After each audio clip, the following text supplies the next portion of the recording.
In this video, I'm going to take you through my full tutor analysis, part 3 of the ACCA pre-seen information for the June 2026 exam sitting. That's for the company Denis and Koko DKK.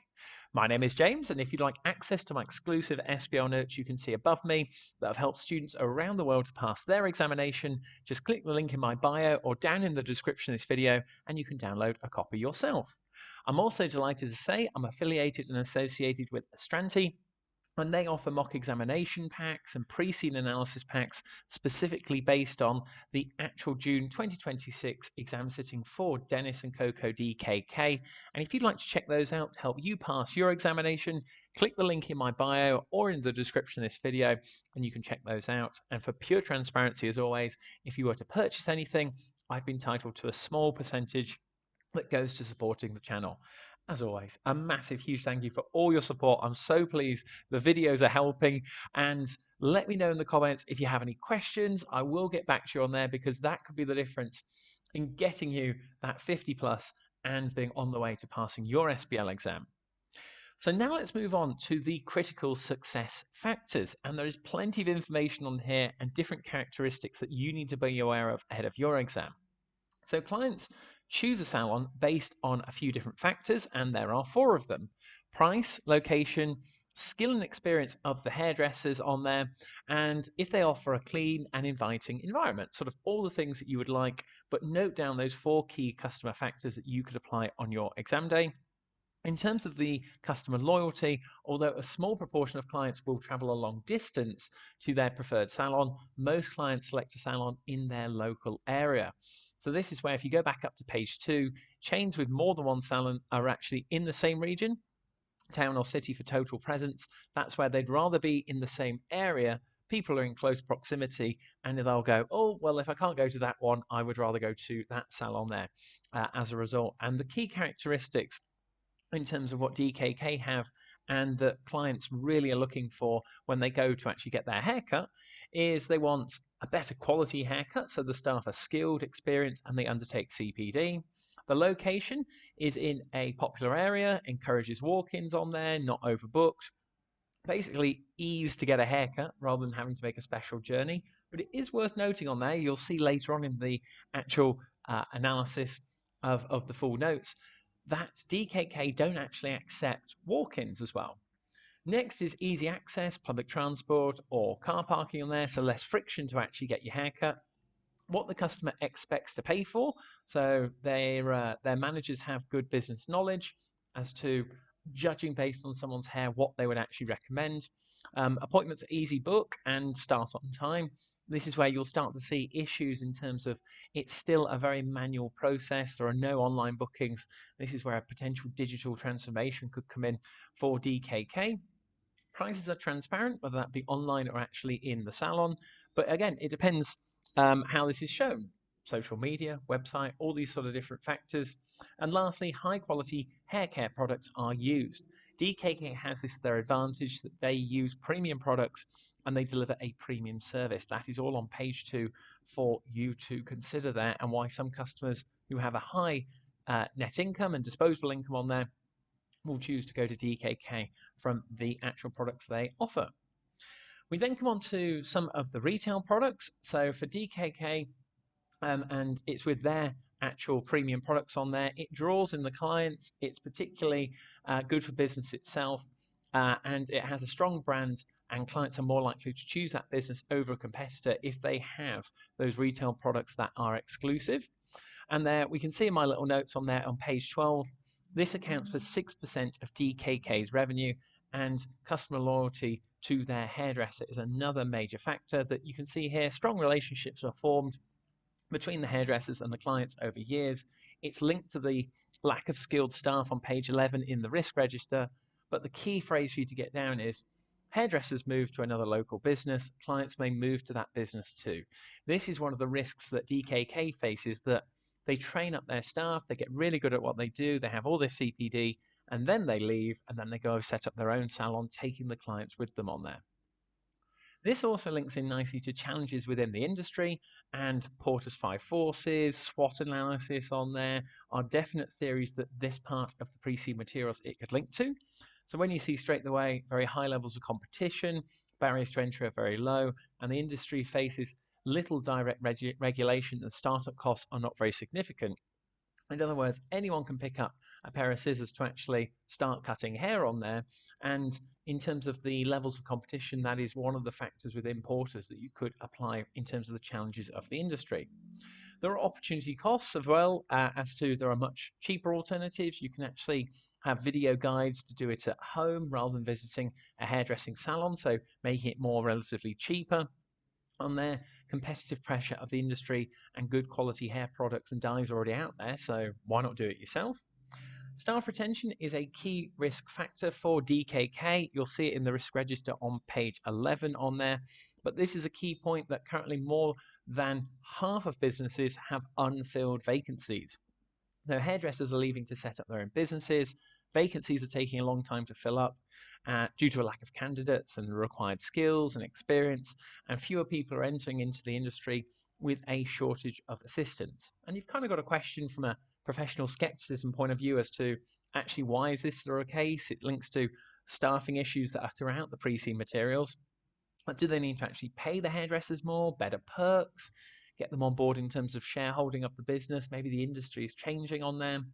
And a key stat in the next paragraph that 3/4 of salons still use paper systems to record appointments, and hence clients book appointments by phone or in person. You've all been there, no shows when it comes to work, or people don't turn up to your meeting. It's a huge challenge in the hairdressing industry because you're there to cut their hair, they don't turn up, and they also have paper systems also to make it easy for appointments to be double booked as well. So no shows and double bookings, you definitely should get down in your notes for the frustration of how operationally running a hairdressing salon is for the business. We're also not told we're not told directly if DKK uses a paper system, but it is hinted at that this is the case on here for it. And consider the wasted hours and how efficient the salons actually operate as well. So all these different factors you've got to bring in together as to the salon operationally needs to get more efficient on there. Awareness is that the salon owners are very good at cutting hair, but they're not very good at running a business on there. And it's a case of, from an economic point, we're told at the bottom that the industry's revenue is volatile depending on economic conditions on there. However, clients will spend in salons and how frequently they will visit. We're told on page 8 that DKK is actually immune to downturns in Kaelin's economy. So it doesn't operate like most of the hairdressing businesses, but I guess that's why lots of competitors are thinking, hey, I would like a piece of that on there. So if we come back up to the top of page number 6 on the right-hand side, this is where we get into the environmental parts as to recycling on there, different stats in terms of only 20% is actually recycled. There's no director accountable for sustainability or the environment on page 8. And there are lots of elements to consider, as you can see up at the top, like water, electricity, gas emissions on there in terms of the overall environmental impact. On to the innovation and developments now. There are SWOT analysis, threats and opportunities in here about eco-friendly practices and hair care brands that are sustainable, minimizing those environmental impacts. Again, more points that you could refer to theories-wise. But the technology point on here about a digital transformation is another massive one, as to we're told about online booking systems being a thing of the future on there, to actually send SMS reminders, specialized salon management, augmented reality applications on there, so for realistic previews of what a client's hair will actually look like.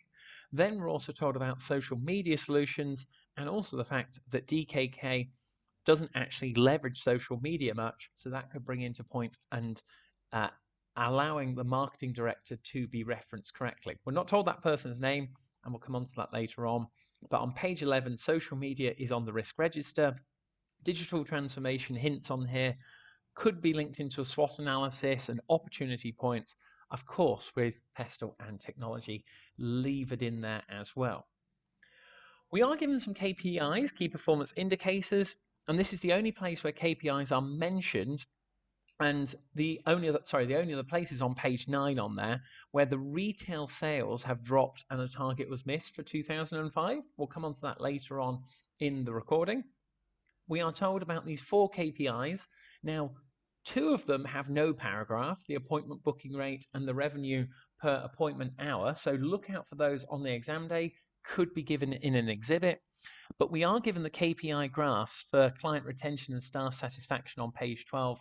So check those out as to they have dropped, as you can see from my notes, from 84 to 81 and 84 to 83%.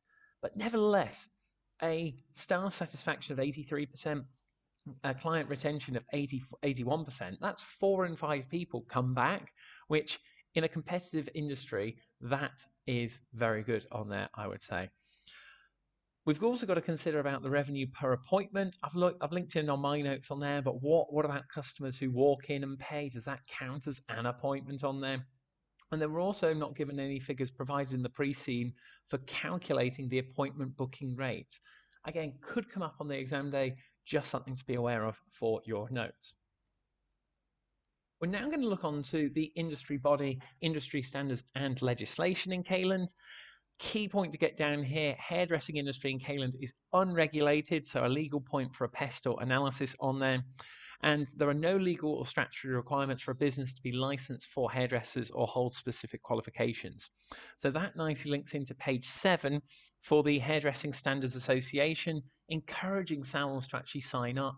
It's not compulsory, but it's well worth noting that DKK are involved and they are part of it.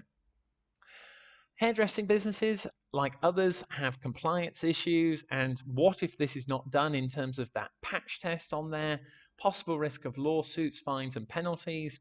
And it's all about now complying with employment, health and safety, consumer protection, competition, data protection.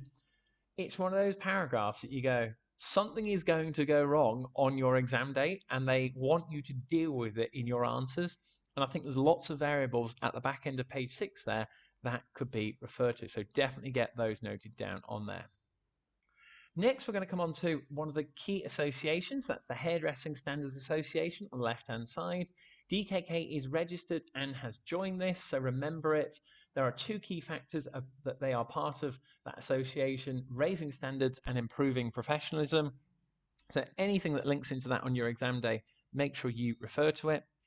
And DKK meets all of the positive areas that we've talked about on there as to meeting minimum standards, experienced hairdressers, experience levels of client services, highly skilled.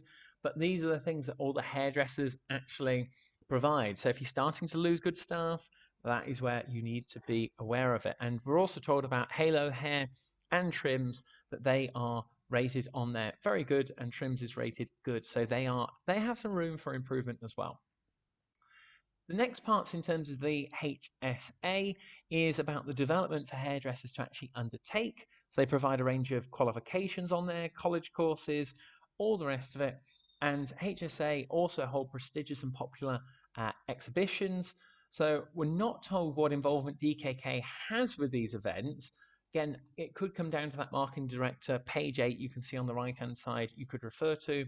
But lots of points on here about SWOT analysis opportunities for DKK to actually develop, and pestle, some good social factors on there involving the hairdressers and people who work for the salons as well. But there are risk areas to note down that, yes, on one side we're given this association, however, we also have a social factor of pestle with the National Hairdressing Union. This is all about putting their members first and their interests, negotiating agreements, working conditions, all these variety of factors on there that you need to be aware of. And those are some of the key elements that, again, could come up on your examination, because something is going to go wrong, and anything involving the hairdressers on there, the way that the businesses operate their salons, you have to be aware of it. And that nicely brings us to the end of part 3. If you want to stay tuned for part 4, I will put it at the end of this video as well, and in the description, so make sure you check that out. And of course, if you'd like to download a copy of my exclusive notes so you can follow it through yourself, click the link in my bio or in the description, and you can download a copy along with checking out those Astranti mock exams, pre-scene analysis packs. They are going to be the difference in getting you the 50+, so check those out. And I'll see you on the other side now for part 4. So thank you very much.